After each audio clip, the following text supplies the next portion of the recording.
اللہ کریم اسی لیے تو قرآن کریم میں ارشاد فرماتا ہے حاضرین و ناظرین اللہ اتنا کریم ہے، اللہ اتنا کریم ہے کہ وہ فرماتا ہے جس طرح مرتے مرتے تجھے زندگی مل جائے گویا کہ تو تب تجھے خوشی ہوگی، اتنی میں تیرا خالق ہوں، مجھے تیری حاجت نہیں ہے، مجھے تیری ضرورت نہیں ہے، لیکن جب اپنے گناہوں سے توبہ کر کے تو میرے واپس آئے گا تو مجھے اس طرح کی خوشی ہوگی، مجھے اتنی خوشی ہوگی۔ اتنا کریم رب ہے، اور پھر ہم دنیا کے دروازے کھٹکاتے پھریں، پھر ہم دنیا والوں سے ڈرتے پھریں، پھر ہم دنیا والوں سے گھبراتے پھریں، نہیں، رب کریم قرآن کریم میں فرماتا ہے اے انسان تجھے تیرے کریم رب کے بارے میں کس نے دھوکے میں ڈال دیا ہے؟ آج تو دنیا پر نظریں جمائے ہوتا ہے، آج دنیا میں کوئی طاقتور تجھ سے ناراض ہو جائے تو اس کا دروازہ کھٹکا رہا ہوتا ہے۔ اے انسان تجھے تیرے کریم رب کے بارے میں کس نے دھوکے میں ڈال دیا؟ ارے یہ دنیا والوں کی طاقت کیا ہے،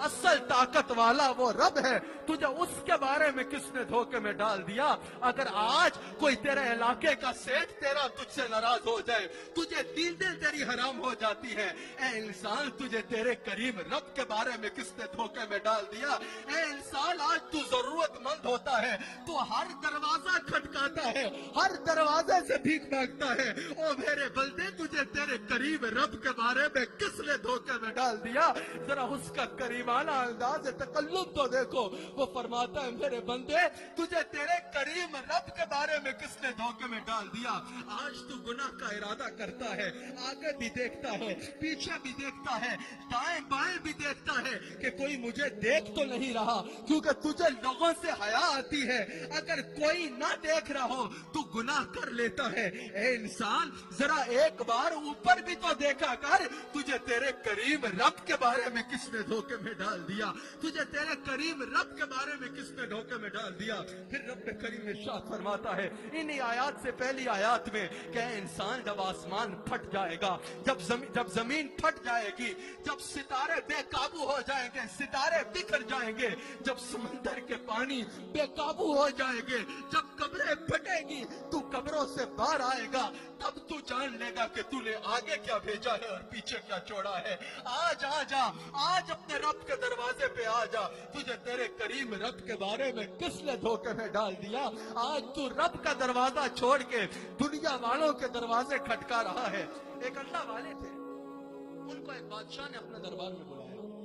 بلا کے کہا کہ بابا یہ تسبیح مسلح چھوڑو، میرے دربار میں آ جاؤ، میں تمہیں محل بھی دوں گا، دولت بھی دوں گا، خوب نوازوں گا۔ فقیر نے کہا ٹھیک ہے بادشاہ، میں آ جاتا ہوں تیرے دربار میں، چھوڑ دیتا ہوں اس تسبیح اور مسلح کو، ذرا مجھے یہ بتا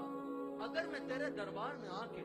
تیرے حرم کی زینت کو جو ہے، تیرے حرم کی عزت کو پامال کروں، تیرے حرم کی عزت کو پامال کروں تو تو کیا کرے گا؟ بادشاہ نے تلوار نکالی، کہا وہ تو تو بعد میں کرے گا، پہلے میں تیرا سر کاٹوں گا کہ تو نے ایسا خیال بھی کیوں کیا، تو نے میرے حرم کے بارے میں، میرے حرم میں رہ کے میری نافرمانی کرنے کا خیال بھی دل میں کیسے لایا؟ اس اللہ والے نے کہا بادشاہ اپنے محل بھی اپنے پاس رکھ اور اپنی دولت بھی اپنے پاس رکھ، تو مجھے اس گناہ پہ سزا دے رہا ہے جو میں نے ابھی کیا ہی نہیں ہے، تیری خاطر میں اس کا دروازہ چھوڑ دوں جو دل میں 70 گناہ بھی دیکھتا ہے تو پردہ بھی ڈالتا ہے اور معاف بھی فرماتا ہے، پردہ بھی ڈالتا ہے اور معاف بھی فرماتا ہے۔ رب فرماتا ہے اے انسان تجھے تیرے کریم رب کے بارے میں کس نے دھوکے میں ڈال دیا؟ آج تو دنیا سے تو خوف کھاتا ہے، آج دنیا میں تو طاقتور لوگوں سے تو خوف کھاتا ہے، بتا تجھے تیرے رب کے بارے میں کس نے دھوکے میں ڈال دیا؟